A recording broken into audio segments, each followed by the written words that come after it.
Suara Perkantoran. Bagaimana kabar kalian hari ini? Kalian sehat selalu ya, dan jangan sedih-sedih. Nah, dengan saya Daerah hari ini akan menemani kalian dalam podcast episode kali ini. Nah, di episode kali ini kalian kedatangan tamu yang mungkin anak itu udah tahu ya, yaitu Guru BK IPA, DRA Bu Wiwi Sri Lestari.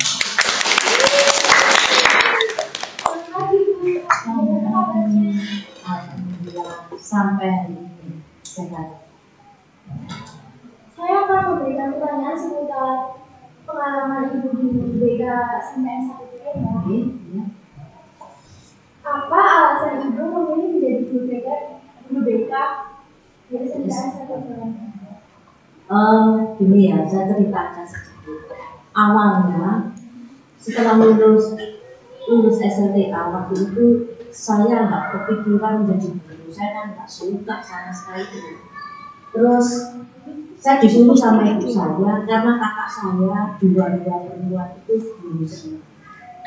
Terus ibu saya bilang gini, kok ya mbak mau jadi guru? Terus saya bilang, nggak senang. Terus saya lari ke kakak saya. Mbak, aku mau jadi guru sama ibu. Terus guru gitu. Ini Rumi, ya kakak saya. Dan dia BK. Oh, kok mbak BK ini? Waktu itu BB, namanya masih BB. Ya, itu BB. Yo, bimbingan penurunan, korupsi, siswa, bermasalah. Enak, BK itu gak ada soal, gak ada nilai. Saya bilang seperti itu. Kebetulan kakak saya yang itu guru BK juga. Jadi saya diberikan gambaran bagaimana itu. Akhirnya, berarti kok gak di kelas, mbak? Kamu di kelas? Enggak. Tuh ya. Terus akhirnya kakak saya, enak-enak BK itu. Akhirnya saya milih jurusan BK itu. Nah kakak saya yang perempuan yang satunya, mapel. Jadi ya gitu. Buku repot mbak. Jadi kok soal, apa itu mau reaksi, mau nilai dan sebagainya. Akhirnya saya keputusan saya itu akhirnya sekarang BK ya, kalau dulu itu BK. Terus memang buku jurusan BK. Jadi lebih mudah sampai hari ini. Pertanyaan selanjutnya, bagaimana pengalaman Wiwi selama menjadi guru BK di SMK S1? Alhamdulillah saya merasakan ya memang ini ada perbedaan ya dari dulu sampai hari ini itu bedanya banyak sekali yang dulu sama. Pengalaman saya yang selama ini adalah karena memang tujuan BK itu adalah membantu siswa untuk menyelesaikan masalah. Jadi pengalaman saya berbenturan dengan masalah siswa yang bermasalah. Ya saya oke-oke aja karena memang itu komit saya bahwa saya waktu saya milih jurusan BK, kakak saya memberikan informasi itu, oh ya sudah saya siap kalau memberikan solusi untuk anak-anak, entah itu solusi atau masalah yang berhubungan dengan negatif atau positif, saya siap. Jadi saya masuk di SMK ini mulai tahun 1990 sampai hari ini 2023 sudah kurang lebih 33 tahun. Pengalamannya yaitu saya senang di sini. Senangnya itu karena anak-anak sini itu mudah sekali diajak komunikasi. Akhirnya bisa menyelesaikan masalah. Kalau anak yang bisa diajak komunikasi dan itu saya kenapa nggak pilih memang ditempatkan oleh pemerintah. Kebetulan saya ditempatkan di wilayah gratis. Enak sekali di sini. Jadi pengalaman sekolah yang sekali di sini sangat di daerah ya, bukan di perkotaan. Ya itu enak diajak komunikasi. Dia nganggap ibu itu dulu waktu masih muda itu dianggap sebagai kakak karena Ibu nggak pantas saya panggil ibu, saya manggil mbak ya bu boleh. Kamu manggil mbak, mau manggil kakak boleh. Dulu waktu saya pertama kali di sini yang di sini masih benar itu dipanggil mbak sama guru-guru di sini itu. Tapi sampai sekarang tuh masih satu guru. Silakan. Mungkin loh. Bisa sih saya sudah 60 loh. Masih cantik kan? Alhamdulillah. Terus sampai hari ini tuh kadang-kadang anak-anak yang sekarang ini ya siswa sekarang ini suka mau manggil mbak karena aku bilang gitu, oh aku manggil mbak, saya kan sudah tua gitu. Itu aku. Kalau dulu masih muda itu dipanggil mbak di sini. Jadi lebih akrab, terasa akrab, enak gitu diajak ngomong, diajak ini ya nggak canggung lagi. Tuh pengalaman yang paling berharga itu. Pertanyaan selanjutnya, menurut Bu Wiwi seberapa penting bimbingan konseling bagi siswa? Sangat penting. Karena setiap manusia itu pasti punya masalah. Entah itu kecil atau besar, itu pasti ada masalah. Nah, masalah itu kalau tidak bisa diselesaikan, pasti akan mengganggu kehidupan orang tersebut. Kepikiran sampai Betul. Nah, untuk itu di sekolah memang sangat dibutuhkan seorang konselor atau psikolog. Pertanyaan selanjutnya, jenis masalah seperti apa yang paling sering Ibu temui di SMA? Oh, masalah. Ya, Sebetulnya masalah yang sering kali muncul adalah masalah yang berhubungan dengan ekonomi orang tua, terus ada pertemanan yang kelas. Itu diantaranya pertemanan. Teman sebaya itu bisa teman satu kelas, itu bisa dengan cewek, bisa dengan pacar. Gitu, ya. Itu yang paling banyak itu.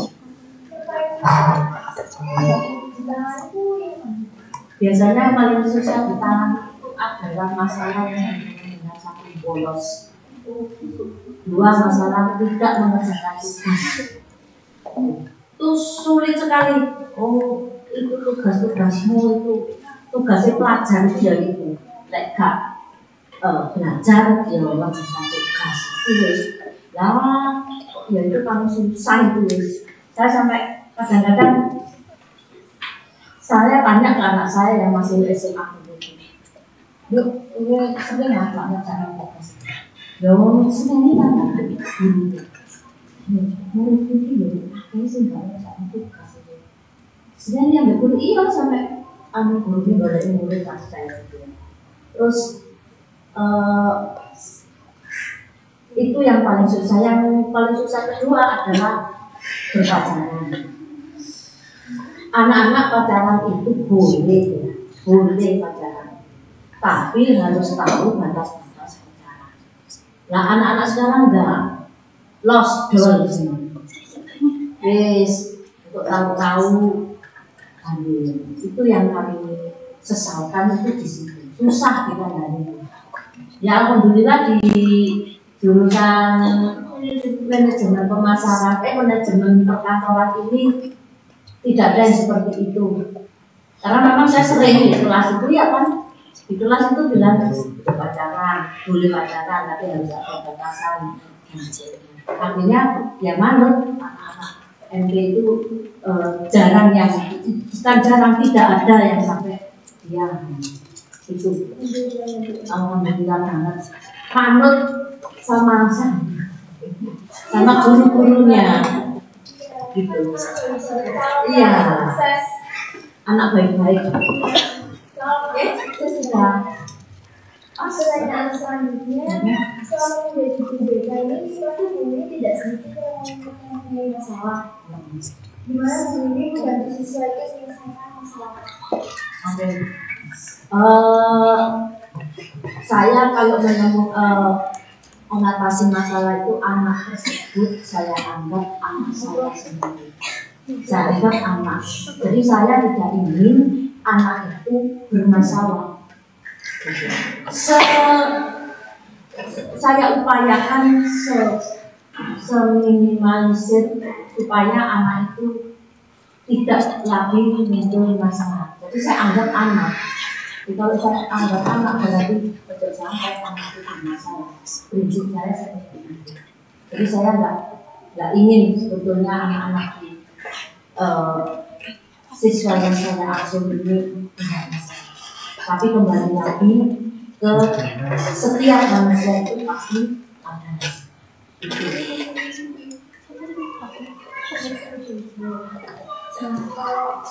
Ini kalau kelihatan tuh kamu trending terus ya. Gimana sih rahasianya? Sebetulnya bukan trendy, hanya saya mengikuti zaman. Saya pertama kali saya di sini waktu itu saya juga enggak. Pertama kali kesempatan itu saya nggak pernah pakai kuda, nggak pernah pakai lipstick, nggak pernah pakai make-up lah. Iya natural original.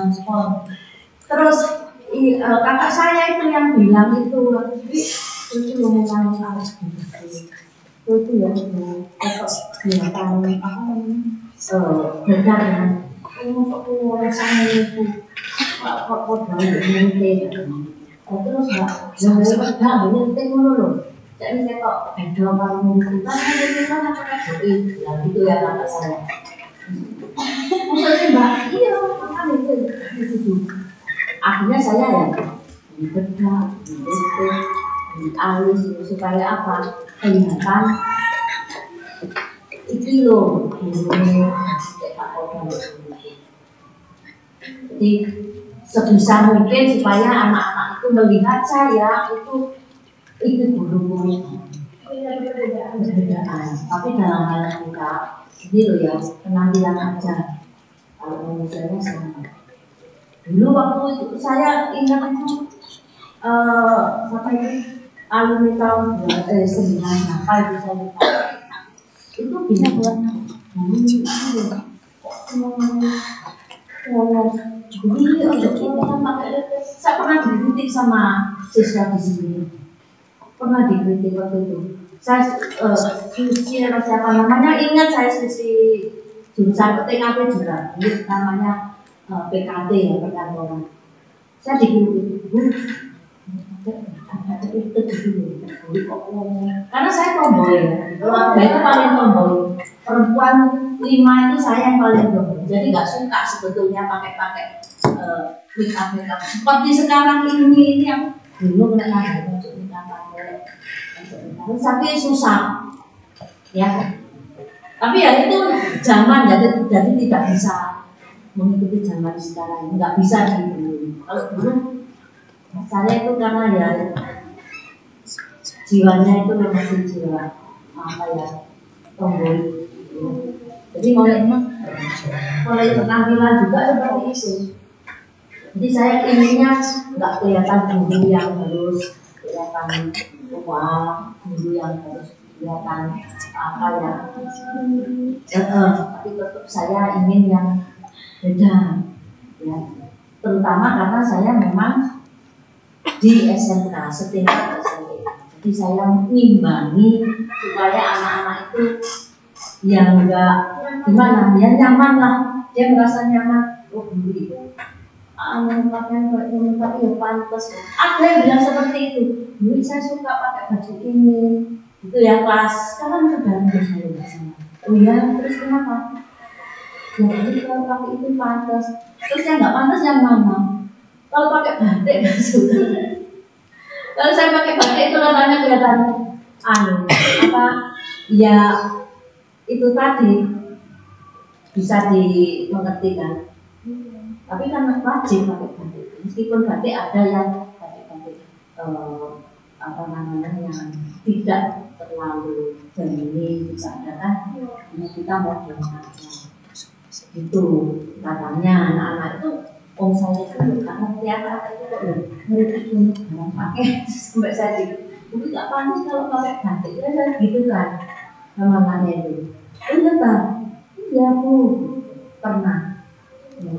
Jadi terus akhirnya saya makanya ya ada batik tapi ada juga setiap hari bebas itu kecuali hari Senin, Selasa, Rabu itu 2 hari. Kalau Jumat itu saya pergunakan untuk pakai pakaian yang sesukaan saya. Seperti itu kesukaan saya. Nggak selalu mahal, nggak selalu harganya mahal.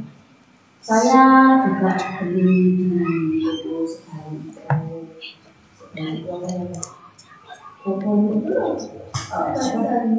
bukan yang saya apa ya itu pokoknya hanya matahari itu. Ya ada kan sekali beli di situ. Jadi nggak selalu saya harganya mahal itu enggak. Tapi yang saya suka, karena saya memang suka kotak-kotak ini. Jadi apa baju yang kotak ini banyak sekali.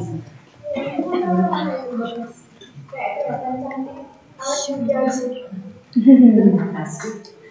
Itu karena ngimbangi kalian, ngimbangi dalam artian supaya kalian itu nggak bosen citra guru untuk sing susah, sing apa gitu dengan baju yang seperti itu enggak. Jadi saya ini anak-anak itu tertarik, oh ternyata jadi guru juga enak kok, ternyata jadi guru itu bisa juga enjoy meskipun oh ternyata pakai baju itu boleh. Nah, gitu. Jadi nggak selalu harus apa ya, kalau menurut saya loh ya, saya pribadi loh, bukan karena orang lain, tapi semua ini karena pribadi saya seperti itu saya